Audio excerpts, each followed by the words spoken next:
September the 18th, 2008, Frankfurt, Germany. A 21-year-old man boarded a plane via Amsterdam to the UK. He had one thing on his mind: murder. He's got gardening gloves with him. He's got a weapon with him. This is premeditated. This is planned. It is very execution-like in style. David Heist had become fixated with a woman he met over the internet. His obsession was escalating by the day. Any suggestion that he could be dumped was something that would have driven him literally off the edge.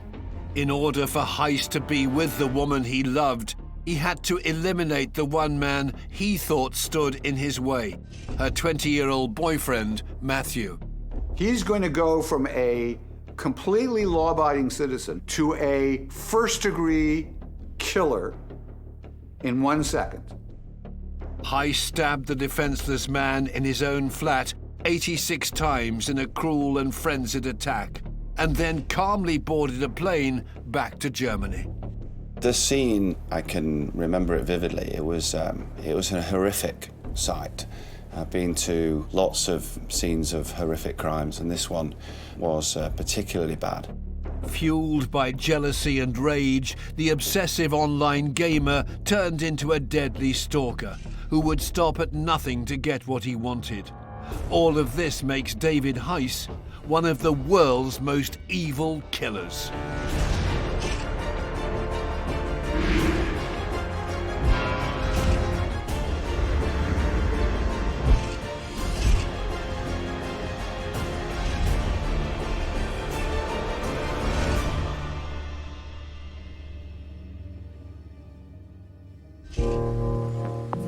Nottingham, England, 2008. The city was in shock after news broke out that a 20-year-old man, Matthew, was stabbed to death in his flat. The killer was a German national, 21-year-old David Heist, who'd become obsessed with Matthew's girlfriend, Joanna. David Heist was absolutely fixated on Joanna. Now, he didn't want her to have a relationship with. He wanted to own her. He wanted to possess her, and he would stop at nothing to get what he wanted. After persistently harassing Joanna for months and not getting his own way, Heist had come to a fateful decision. Heist kills in the name of love, and in doing so, destroys a relationship of actual love. It would take the efforts of police forces from 2 different countries to help catch the young killer. Tony Hayden was a detective chief inspector for the homicide unit at the Nottinghamshire Police Force. He'd been in the UK for 16 hours. Incredible when you think about somebody that had never been involved in the police, never committed a crime, had got no friends. Everything he'd ever done was on the internet, playing war games. It was just incredible. Heist was eventually arrested at his home in the district of Limburg an der Lahn in Germany. Police Chief Inspectors Uwe Qumbach and Rashid Barouch worked on the case. It was all over the press. It was reported across the whole of Germany, both in the local and national media. I would characterize this kind of killing as brutal. We found out that Matthew had been killed with 86 stab wounds. From my experience, this was a very brutal and cruel act. David Heist deserves not one moment's sympathy. He was a callous, evil man who killed, for no good reason, an entirely innocent young man. This killer's story begins in 1987. David Heist was born on June the 19th to a Bolivian mother and a German father in Frankfurt, West Germany. He was the eldest of 2 children. Affluent, he had quite a leafy, suburban upbringing, but he was unhappy.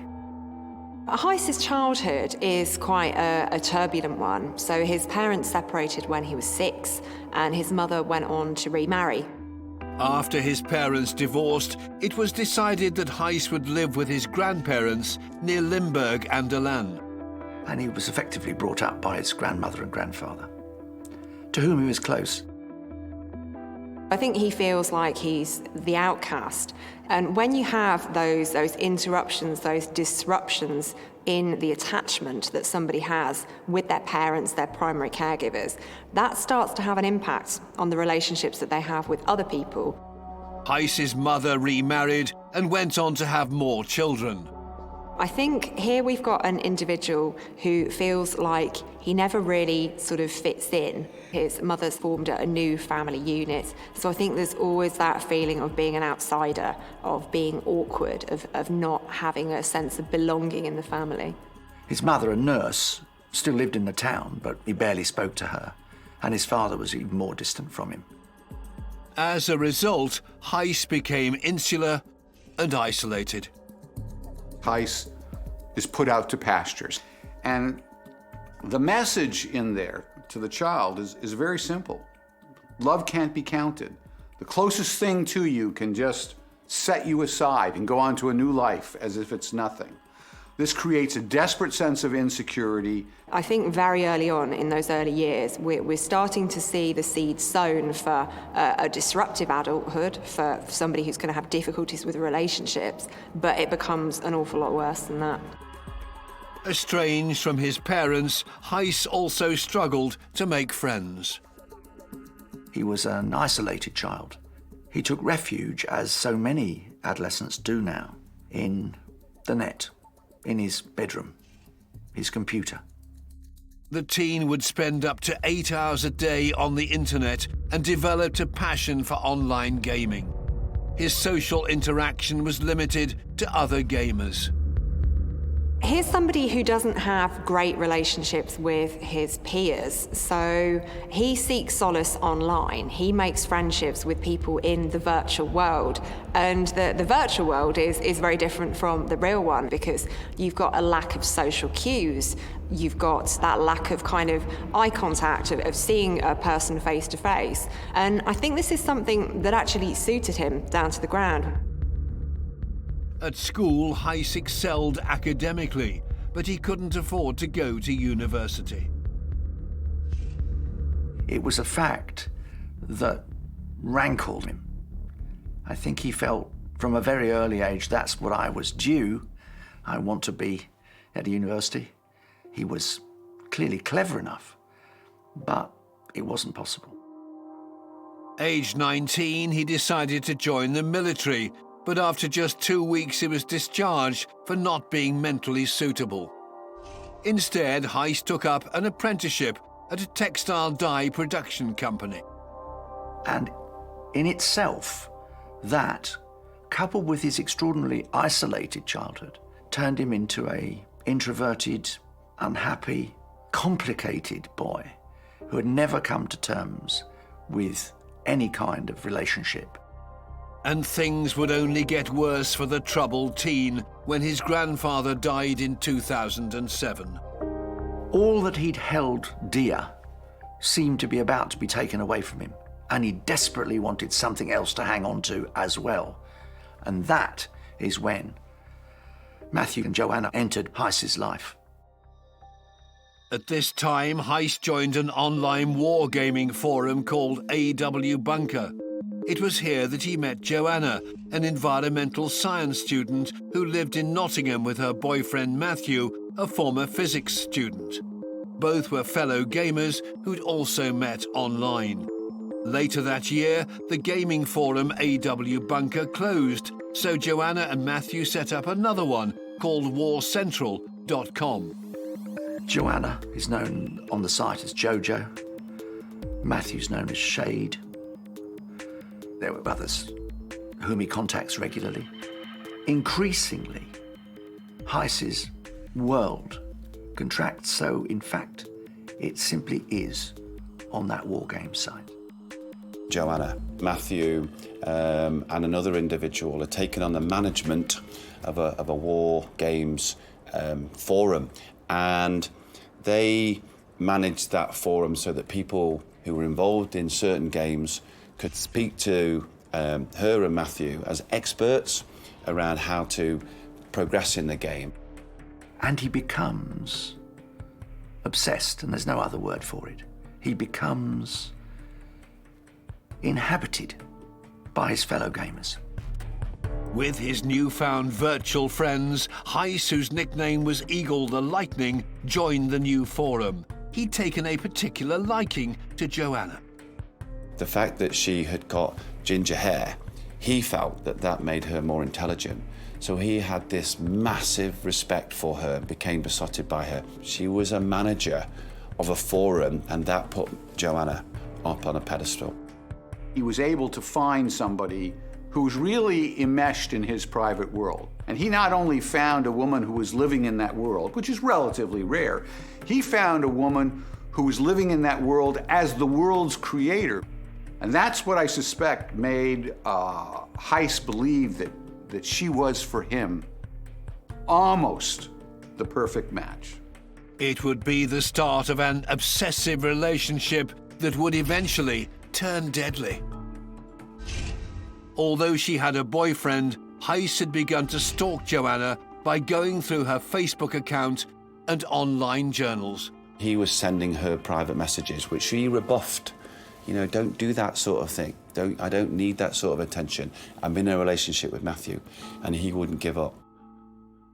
Here we've got somebody who is completely isolated, and normally when we're forming relationships with people, romantic relationships, we talk to our friends about it, we talk to our family about it, and they act as a bit of a check on our behaviour, and they might say, oh, I think you're pushing things a little bit too fast here, you might want to slow down, that kind of thing. He doesn't have that kind of social filter on his behaviour.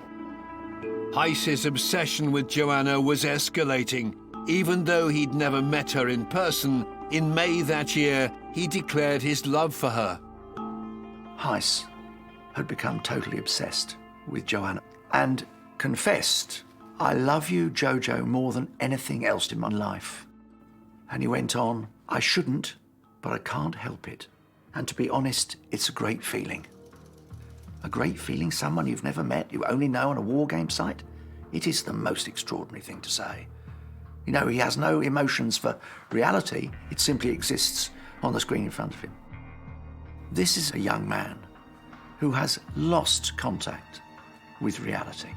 He becomes fixated with Joanna, and these are behaviours that really are quite abnormal and out of the ordinary. He's doing this quite early on, and he has no kind of concept of the pacing of a relationship, of the norms and the values that inform how we actually come to construct relationships. So I think at this point, Joanna's warning signs were probably going off a little bit.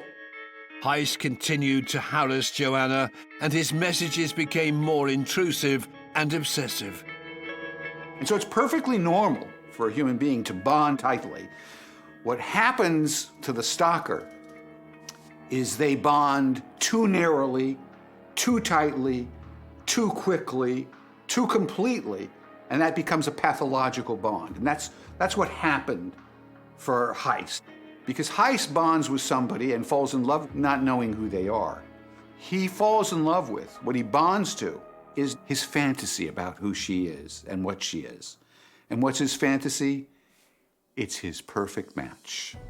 Two people who can game forever if we can just get rid of that one little problem, that she's in love with somebody else and living with somebody else.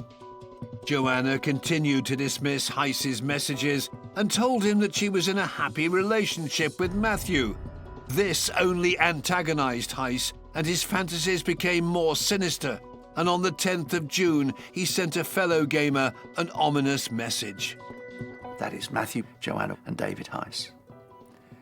It was an eerie, indeed almost creepy thing to say.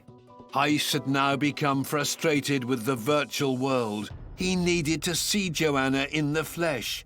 Having got her address from another forum member, on the 21st of June, he made his way to England. Heist can control his enthusiasm no longer. He has to meet Joanna. Having discovered where they live, in a flat above a pub in Nottingham, he goes to visit them. Uninvited, simply turns up on their doorstep. Heist just popped out of the side and said, you know, hello, I'm David. There would be no discussion around them coming to see them. None of the other gamers had ever come to see them within the UK. So for someone to come from Germany was really, really extraordinary. He wants to basically follow through that fantasy of a relationship with her that he has in his head and make that a reality. A day before he arrived, Joanna had received a text message from a friend to tell her that Heist had intended to visit them, but they were still surprised by the unannounced visit. Joanna already knew that this was not right. She really, really didn't like it. But Matthew invited Heist into their flat. They sat and watched football, and they enjoyed their time together. During that time, Joanna was ringing local hostels to try and find somewhere for Heist to stay, and couldn't find anywhere. So they decided to let Heist stay in their flat, which really, again, unnerved Joanna. They're obviously slightly astonished that this man should turn up on their doorstep uninvited, but they take pity on him, and he sleeps on the floor. The sleeping arrangements were far from ideal, especially for Joanna. She relayed a story that as Matthew slept, she lay wide awake, and every time she would look at Heist lying on the floor in a sleeping bag, he was staring at her. So really, really difficult time for them. Feeling uneasy about their uninvited guest, the next morning the couple found alternative lodgings for Heist. In the coming days, they did see him, but Joanna was adamant that she didn't want to see him too much, so she sent Heist off around the country to go and visit some of the other gamers. She thought that was a good idea. And then there was chats behind Heist's back on the forum, which then Heist then found out about, which escalated the issues. So that's when it really began to break down. I think Joanna rejecting Heist is something that he would not have anticipated. I think he's got this very fixed idea of how their relationship is going to go, and I think he is quite knocked back, quite surprised when this isn't a reality. At that time, Matthew began to understand what had been happening, because he'd obviously had conversations with Joanna, he had a conversation with other gamers. They all thought that when they met Heist that he was a bit strange. He didn't want to talk about the games, he wanted to talk about Joanna. So when he arrived back in Nottingham, they really wanted him to go back home. After spending 3 weeks in the UK, Heist finally returned to Germany. Meanwhile, Matthew, now fed up with the unwanted attention from Heist, made his feelings clear with a damning post on the gaming forum. Matthew decided to write a document called The 19 Reasons Why I Hate David Heist. It was all the things that Matthew had either discovered or felt that he hated about him, and Heist really, really didn't like that. Furious at Matthew's post, Heist told a fellow gamer that he had a strong desire to grab his head and smash it against a wall several times. On the 31st of July 2008, just 13 days after he left the UK, Heist decided to head to England once again. It clearly incensed Heist enough that he borrowed his uncle's car in Frankfurt and then drove all the way to Nottingham. It's sort of over 600 miles. And it was unannounced again, nobody knew about it. However, things didn't quite go to plan. In the early hours of August the 1st, Heist crashed his car on the M11 in Cambridgeshire after colliding with a truck.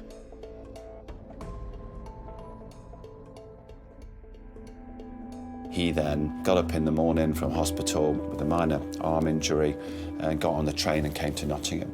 And then Joanna saw him on the street. It absolutely freaked her out. She was frightened and ran into the flat and told Matthew. You know, that really escalated things, and I think at that point, Matthew and Joanna clearly thought this was getting out of hand. The couple made the decision to block Heist from their forum. Heist's obsession had begun to completely terrify Joanna.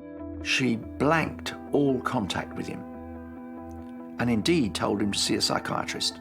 She'd realised that this apparently harmless German was actually potentially dangerous. But she did the one thing that was probably destined to tip Heist over the edge, and that was to abandon him.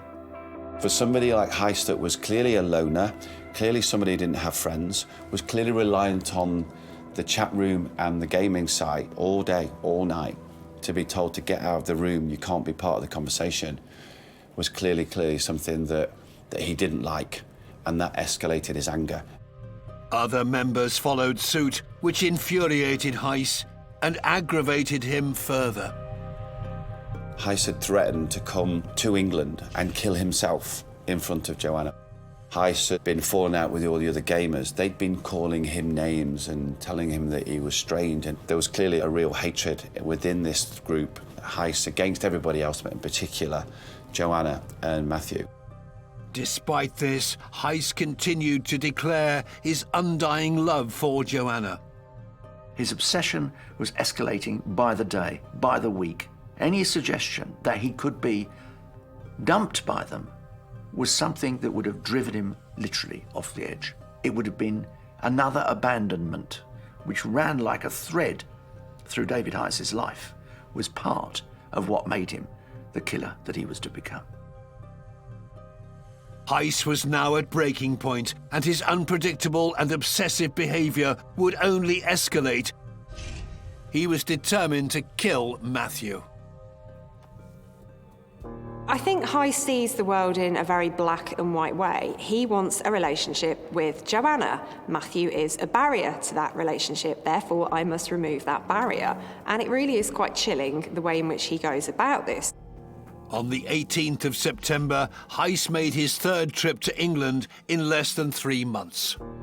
Heist takes another trip to Nottingham.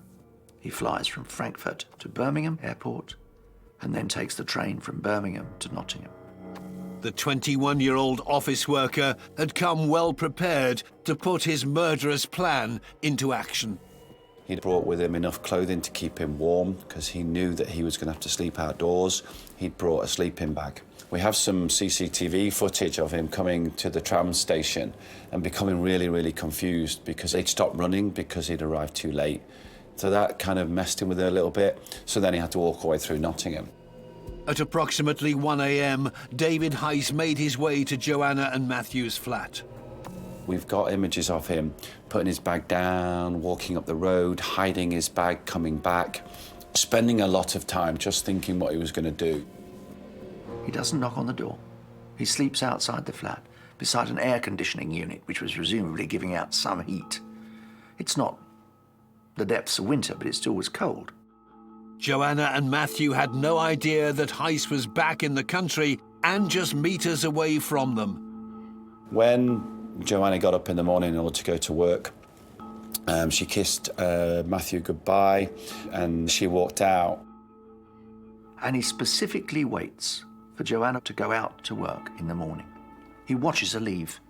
He's now decided that the only way he can have her is if he kills her boyfriend, Matthew.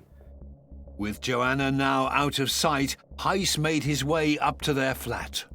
He's got gardening gloves with him. He's got a weapon with him. This is premeditated. This is planned. This is something that he intends to do. It is very execution-like in style. Heist then knocked on the door. The moment that Matthew opens the door, David Heist launches himself at him, stabbing him repeatedly. And indeed, stabbing him relentlessly with the knife that he's brought specifically for the purpose. In a cruel and frenzied attack, Heist chased Matthew around the small flat. Matthew had gone into the fetal position behind the closed door and then managed to escape and go running down the corridor and into the lounge. You could see evidence of where he had banged into items such as doors or cupboards and where the blood was smeared. And then he was pursued across into the corner of his bedroom cum lounge. David Heist had viciously stabbed Matthew a total of 86 times. So this is something that is way more than you need to do to end a person's life. He didn't just want to kill Matthew, he wanted to completely obliterate him and have complete control. He was very incensed that this barrier was in the way to getting the thing that he wanted, which was the relationship with Joanna. So killing him wasn't enough. To stab somebody 86 times actually takes time, it takes energy, it takes effort. it tells you that somebody really, really means to cause that person very serious harm. We would normally describe this sort of murder as a sustained assault. This is not a moment of madness. This is planned, it's calculated. It's just an explosion of cathartic rage. He has been between him and his true love from the day that they met. Despite his horrific injuries, Matthew managed to leave a clue to his killer at the scene of the crime. To Matthew's eternal credit, he managed, in his last moments, to write the first 3 letters of David Heist's name in his own blood on his computer console. He wrote D-A-V, presumably hoping that someone would recognize what that meant and lead the police to David Heist. In one sense, the fact that he was still conscious enough, still willing enough to try and identify his assailant, to write the first 3 letters of his name on a monitor, shows how strong he was. But at the same time, it tells us that he was conscious, he knew what he was doing throughout the whole of that attack. Tragically, Matthew died from his horrific injuries.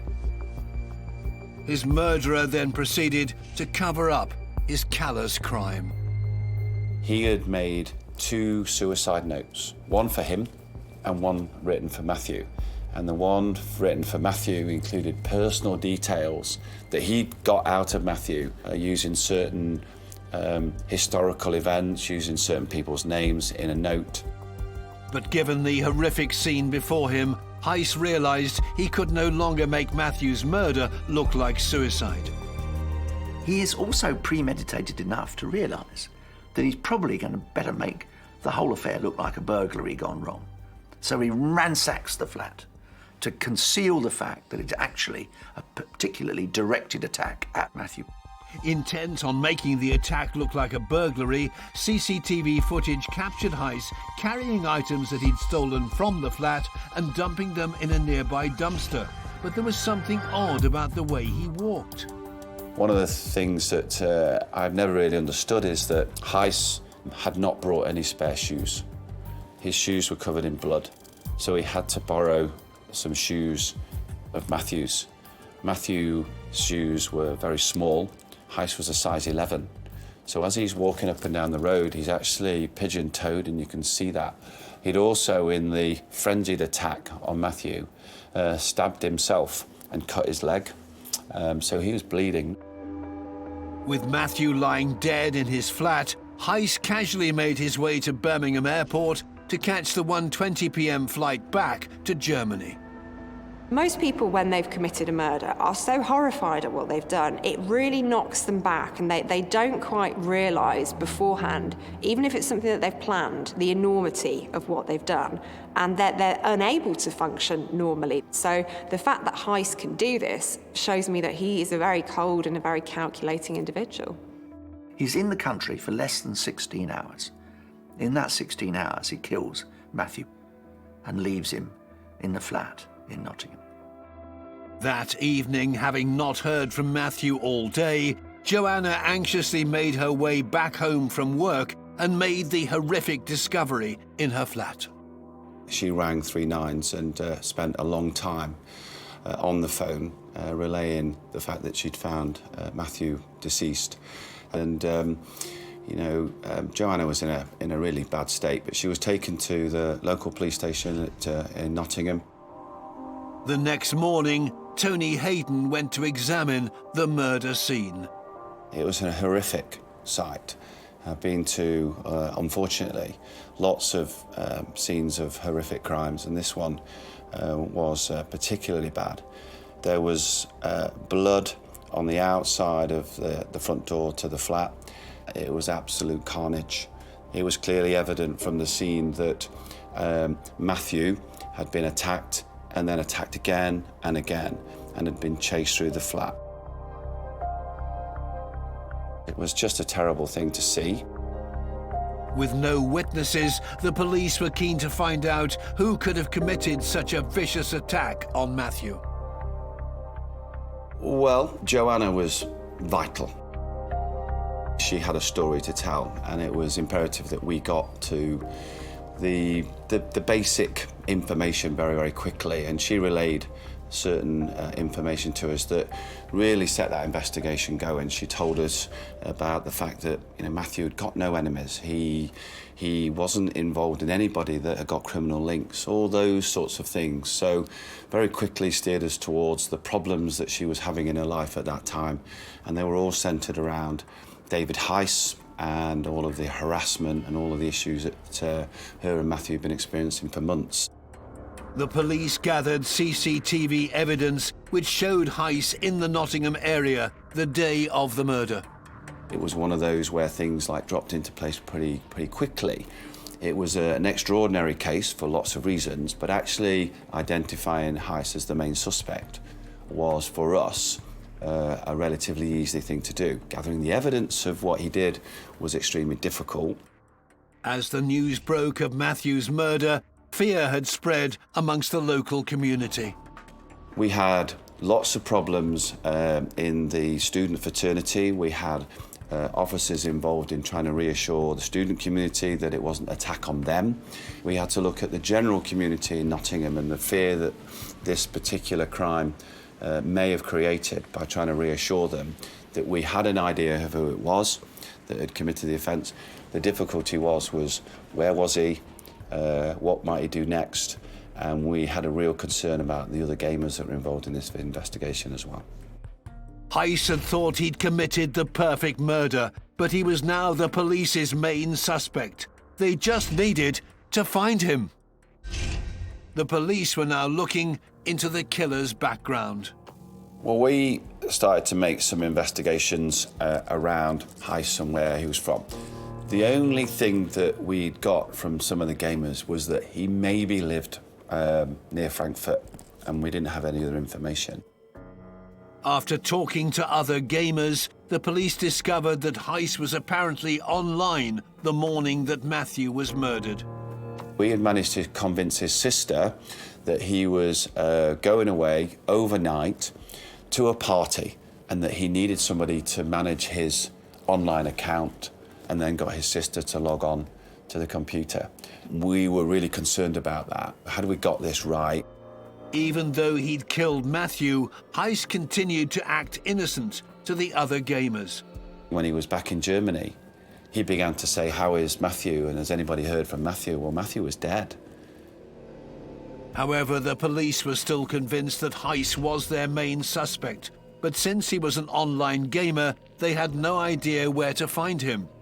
Then there was a breakthrough in the case. Information came through about the car crash that Heist was involved in back in August.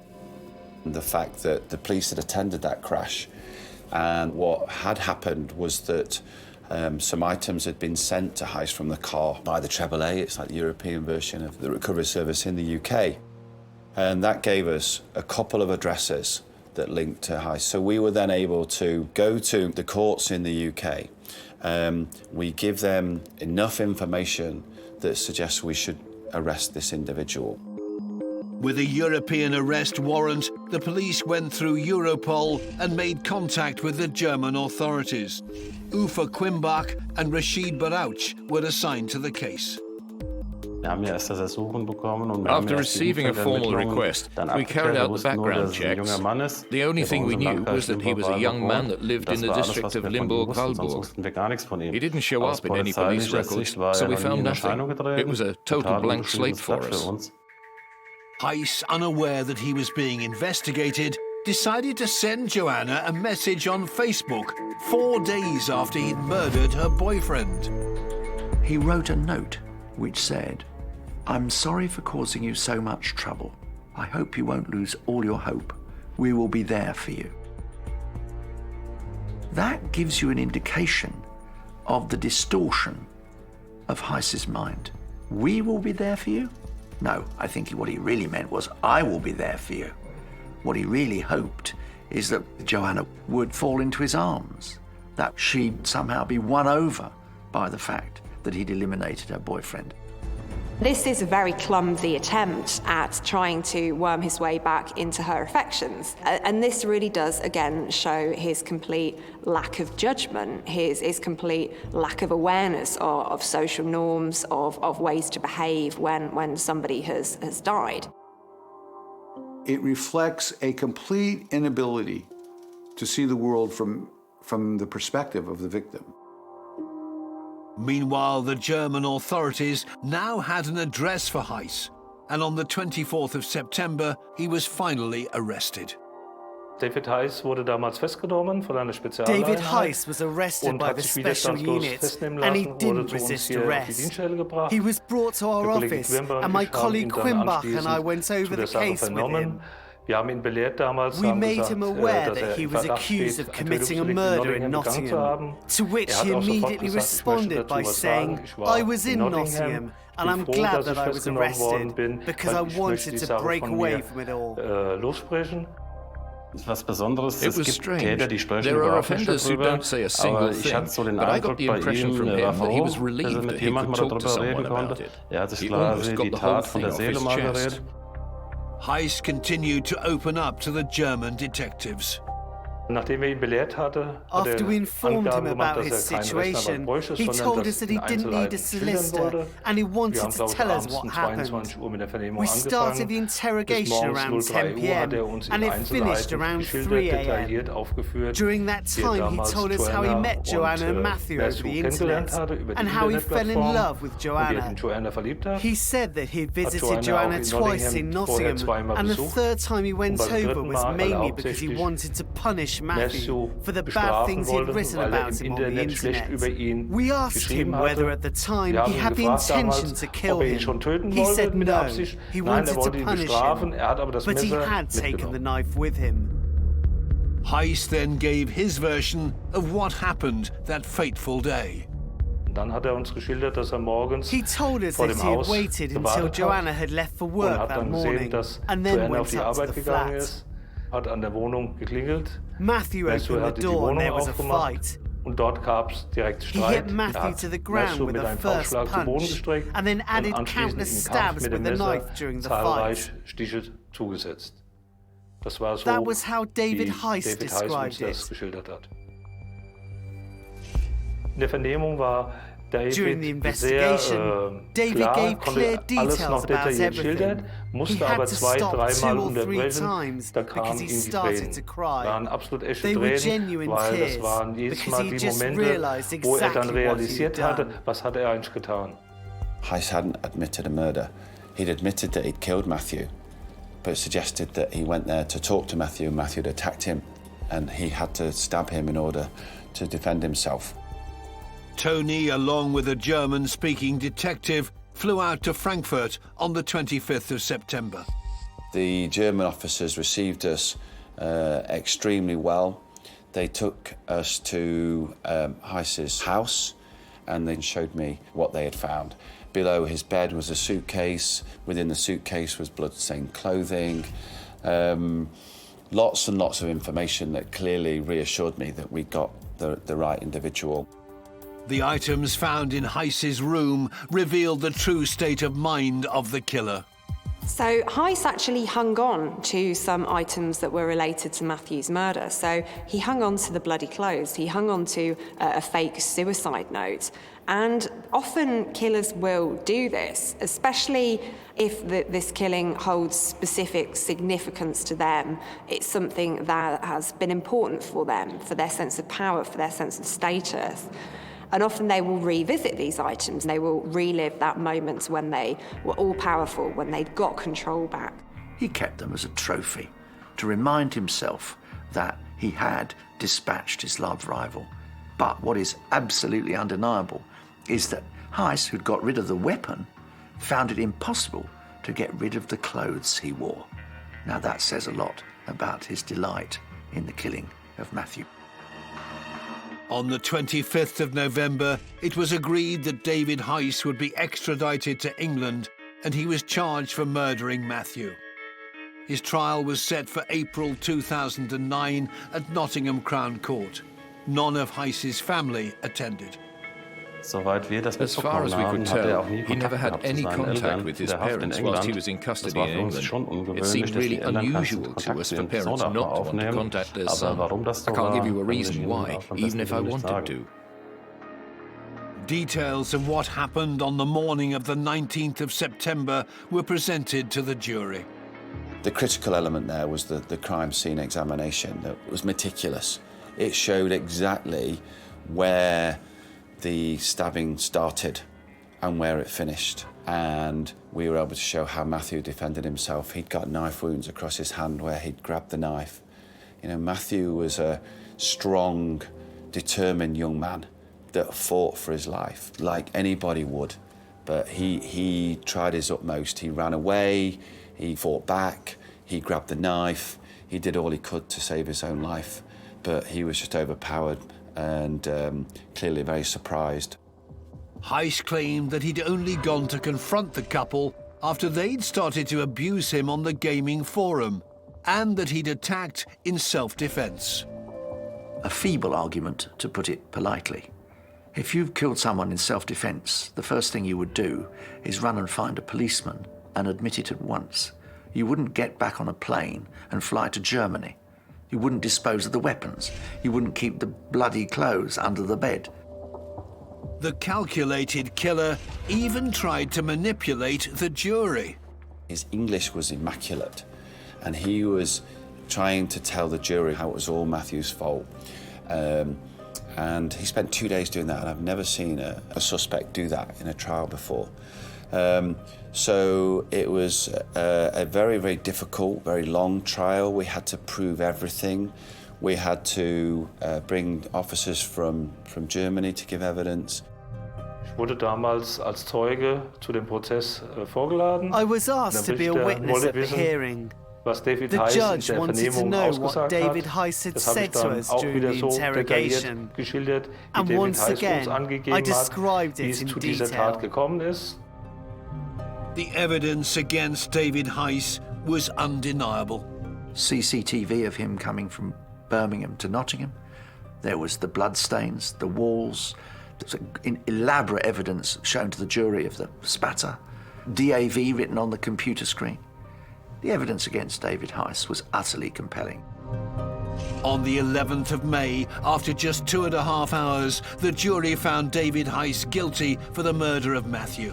Mr. Justice Keith told Heist that Matthew's death involved a substantial degree of both planning and premeditation, and that he'd brought the knife to kill Matthew and then make it look as if he killed himself. David Heist was sentenced to life imprisonment with a minimum of 18 years before parole. He was only sentenced to a minimum of 18 years because of his age. If he'd have been older, he'd got a lot longer term. This was an horrific crime. I think had he not been caught for Matthew's murder, I think this is an individual who would have at least gone on to harm other people, if not kill somebody else, because he was prepared to go to these extreme lengths to get what he wanted. Who's to say that he wouldn't have done the same with the next thing that comes along in his life that he can't have? What makes David Heist one of the world's most evil killers is the total lack of conscience, remorse, empathy, sympathy with the victim. He is a machine who has disappeared into a virtual reality, who is not anymore a man, but is suddenly simply a symbol. Heist was a selfish, obsessed individual who callously killed an innocent man in cold blood just because he didn't get what he wanted. His meticulous planning and depraved, obsessive urges make David Heist one of the world's most evil killers.